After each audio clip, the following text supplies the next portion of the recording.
شمالی وزیرستان کے علاقے بویا میں سیکیورٹی فورسز کے کیمپ پر دہشت گرد حملہ، فورسز کی جوابی کارروائی میں 4 خارج ہلاک۔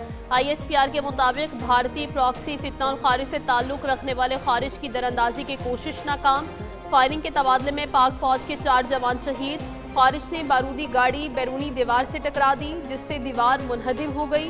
دہشت گرد حملے سے قریبی شہری آبادی اور مسجد کو نقصان پہنچا۔ حملے میں خواتین اور بچوں سمیت 15 شہری بھی زخمی ہوئے۔ شہداء میں حولدار محمد وقاص، نائک خانواز، سپاہی سفیان حیدر اور سپاہی رفعت شامل ہیں۔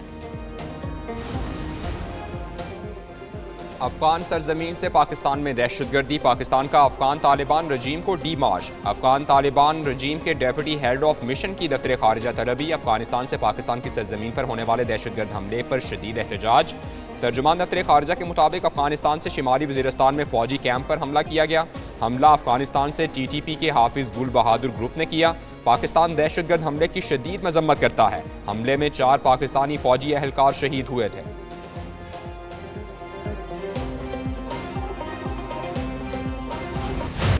بھارت کا آپریشن سندور میں طاقت کا استعمال اقوام متحدہ چارٹر کی خلاف ورزی قرار۔ بھارت پہلگام حملے میں پاکستان کے ملوث ہونے کے شواہد پیش نہ کر سکا۔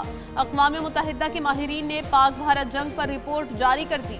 رپورٹ کے مطابق بھارتی اقدام مسلح حملہ سمجھا جائے تو پاکستان کو دفاع کا حق حاصل ہے۔ بھارت نے آپریشن سندور میں پاکستانی حدود میں طاقت کا استعمال کیا۔ بھارت نے UN چارٹر کے تحت سیکیورٹی کونسل کو باضابطہ اطلاع نہیں دی۔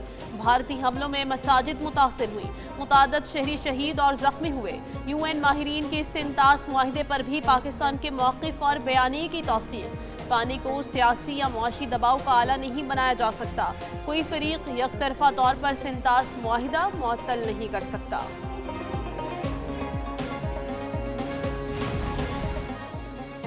صدر مملکت آصف زرداری کا اقوام متحدہ کے ماہرین کی بھارت سے متعلق رپورٹ کا خیر مقدم۔ کہا رپورٹ پاکستان کے دیرینہ موقف کی توثیق ہے۔ پانی کے بہاؤ کو متاثر کرنا پاکستان کے حقوق کی خلاف ورزی ہے۔ رپورٹ بھارتی طرز عمل سے بڑھتے عالمی خدشات کی عکاسی کرتی ہے۔ رپورٹ نے بھارت کے غیر ذمہ دارانہ ریاستی طرز عمل کو بے نقاب کر دیا۔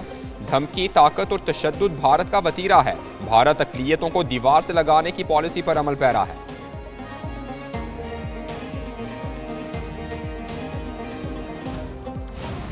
واضح کر چکے پانی روکنا اور رخ موڑنا جنگی اقدام تصور ہوگا۔ اپنے آبی حقوق پر کوئی سمجھوتا نہیں کریں گے۔ نائب وزیر اعظم اسحاق ڈار کی اسلام آباد میں سفارتکاروں کو بریفنگ۔ کہا سنتاس معاہدے کی یک طرفہ معطلی نہیں ہو سکتی۔ بھارتی اقدام سے پاکستان کی غذائی سلامتی کو خطرہ لاحق ہے۔ بھارت غیر قانونی ڈیموں کی تعمیر جاری رکھے ہوئے ہے۔ کشن گنگا اور رتلے جیسے منصوبے معاہدے کی تکنیکی شرائط کی خلاف ورزی ہے۔ بھارتی اقدام عالمی قانون اور ویانا کنونشن کے آرٹیکل 26 کی خلاف ورزی ہے۔ عالمی برادری سنتاس معاہدے کی مکمل بحالی کے لیے کردار ادا کرے۔ پاکستان تنازعات کے پرامن حل کا خواہاں ہے۔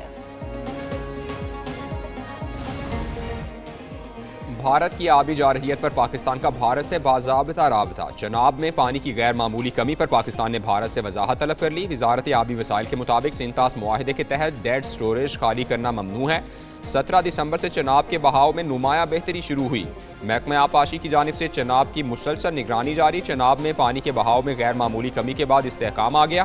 مرالہ کے مقام پر چناب میں بہاؤ دوبارہ معمول پر آ رہا ہے۔ 10 سے 16 دسمبر تک چناب میں 10 سال کی تاریخی سطح سے کہیں کم بہاؤ ریکارڈ ہوا۔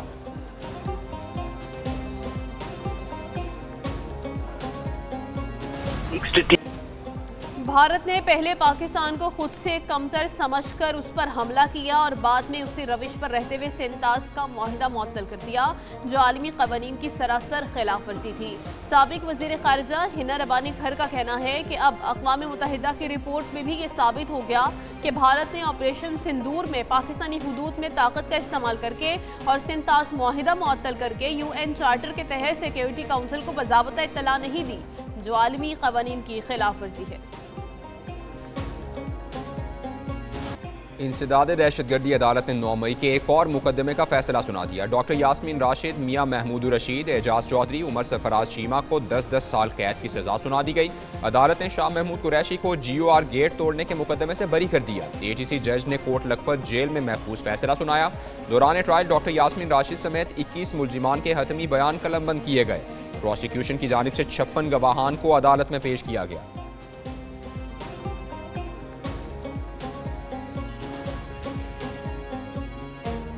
بنگلہ دیشی سیاسی کارکن عثمان ہادی کی ٹارگٹ کلنگ کے بعد ڈھاکہ سمیت ملک بھر میں شدید احتجاج۔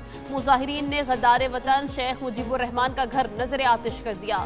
شاہ باغ اور ہادی اسکوائر میں بھی احتجاج۔ نریندر مودی کے خلاف نعرے بازی۔ مظاہرین نے مودی کو گجرات کا قصاب قرار دے دیا۔ آج ملک بھر میں قومی سوگ کا اعلان۔ عثمان ہادی کا جسد خاکی ڈھاکہ پہنچا دیا گیا۔ جسد خاکی بنگلہ دیشی پرچم والے تابوت میں سنگاپور سے ڈھاکہ پہنچایا گیا۔ عثمان ہادی کی نماز جنازہ آج دوپہر 2 بجے بنگلہ دیشی پارلیمنٹ میں ادا کی جائے گی۔ مظاہرین نے کہا عثمان ہادی کے قتل میں بھارتی خفیہ ایجنسی را کا ہاتھ ہے۔ ہادی کو بھارت کی غلامی کے خلاف آواز اٹھانے کی سزا دی گئی۔ عثمان ہادی 12 دسمبر کو پرانا پلٹن میں فائرنگ سے شدید زخمی ہوئے تھے۔ خواجہ آصف سے بول چال بند ہے، وہ ہائبرڈ نظام کہہ کر جس نظام پر انگلیاں اٹھا رہے ہیں اسی سے مستفید بھی ہو رہے ہیں۔ وفاقی وزیر برائے ریلویز حنیف عباسی کی ایک نیوز اسپیشل میں گفتگو۔ کہتے ہیں مجھے سزا دینے کے لیے سابق چیف جسٹس آصف سعید کھوسہ کے گھر میٹنگ ہوئی۔ جسٹس ثاقب نثار نے میرے کیس کے جج کو بلا کر کہا تھا کہ یہ الیکشن نہ لڑے، اسے سزا دو۔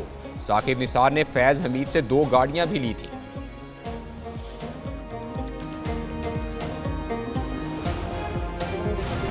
سینٹ کی قائمہ کمیٹی برائے مواصلات کا اجلاس۔ وفاقی وزیر مواصلات علیم خان اور سینیٹر پلوشہ خان کے درمیان جھڑپ۔ علیم خان اور پلوشہ خان کی ایک دوسرے کو شٹ اپ کال۔ سینیٹر پلوشہ خان نے کہا سوال کرنے پر وفاقی وزیر سیخ پا ہیں۔ علیم خان بولے دنیا جہاں کے بے ایمان یہاں اکٹھے ہو گئے ہیں۔ سینیٹر پلوشہ خان بولی آپ سوال کرنے پر سیخ پا ہیں کیونکہ آپ قصوروار ہیں۔ علیم خان نے جواب دیا میں تمہارے کرتوت سب کے سامنے رکھوں گا، تمہاری جرت کیسے ہوئی مجھ سے ایسے بات کرنے کی۔ سینیٹر پلوشہ خان نے مطالبہ کیا کہ وفاقی وزیر کے رویے پر کمیٹی رولنگ دے۔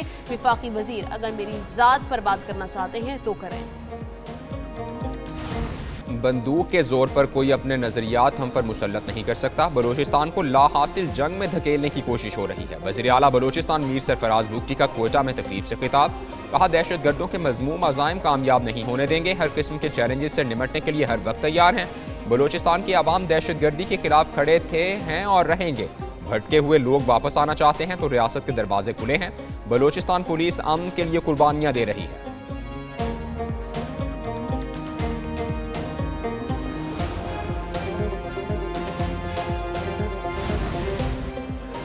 وزیر اعظم شہباز شریف کی زیر صدارت FPR کی کارکردگی کے حوالے سے ہفتہ وار جائزہ اجلاس۔ وزیر اعظم کو انسداد اسمگلنگ اقدامات کی پیش رفت اور دیگر امور پر بریفنگ۔ گزشتہ سال کے مقابلے میں محصولات میں 82% اضافہ ہوا۔ وزیر اعظم نے کہا کسٹمز کی کامیاب کارروائیوں سے اسمگلنگ میں خاطر خواہ کمی آنا قابل ستائش ہے۔ ٹیکس چوری اور اسمگلنگ کے خلاف کسی قسم کی نرمی نہ برتی جائے۔ وزیر اعظم کی ٹیکس چوری کے خلاف اقدامات کو مزید تیز کرنے کی ہدایت۔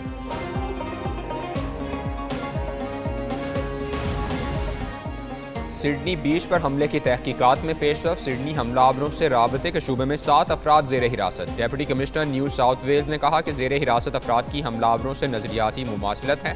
ملزمان کا گروپ بیچ پر جانے کا منصوبہ بنا رہا تھا۔ سڈنی کے ساحل پر باپ بیٹے کے حملے میں 15 افراد ہلاک ہو گئے تھے۔ آسٹریلوی وزیر اعظم کا شہریوں سے اسلحہ خریدنے کا اعلان۔ اس بار اسلحہ واپس خریدنے کی پہلے سے بڑی مہم ہوگی۔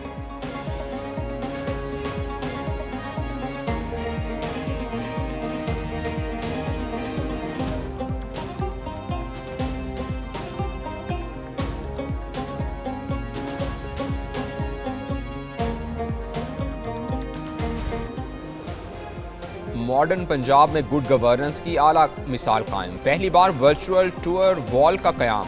وزیر اعلیٰ مریم نواز ہر اسپتال، ہر تعلیمی ادارے اور ہر سرکاری دفتر کی خود مانیٹرنگ کر سکیں گی۔ ورچوئل ٹور کے ذریعے پنجاب کے ہر افسر اور اہلکار کی حاضری اور کارکردگی بھی چیک کریں گی۔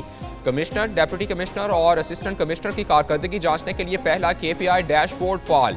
سرکاری اداروں کی کارکردگی جانچنے کے لیے پنجاب پرفارمنس مینجمنٹ یونٹ قائم۔ پنجاب کے تمام شہروں میں کھلے مین ہول، مہنگائی، آوارہ کتے، وال شاکنگ، ابلتے نالے، قبرستان یا ریڑھی بازار اور تمام اداروں کے اسٹاف اور افسران کی نگرانی ہوگی۔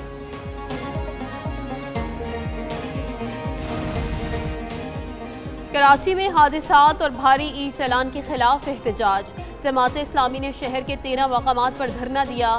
شاہراہ فیصل، MA جناح روڈ،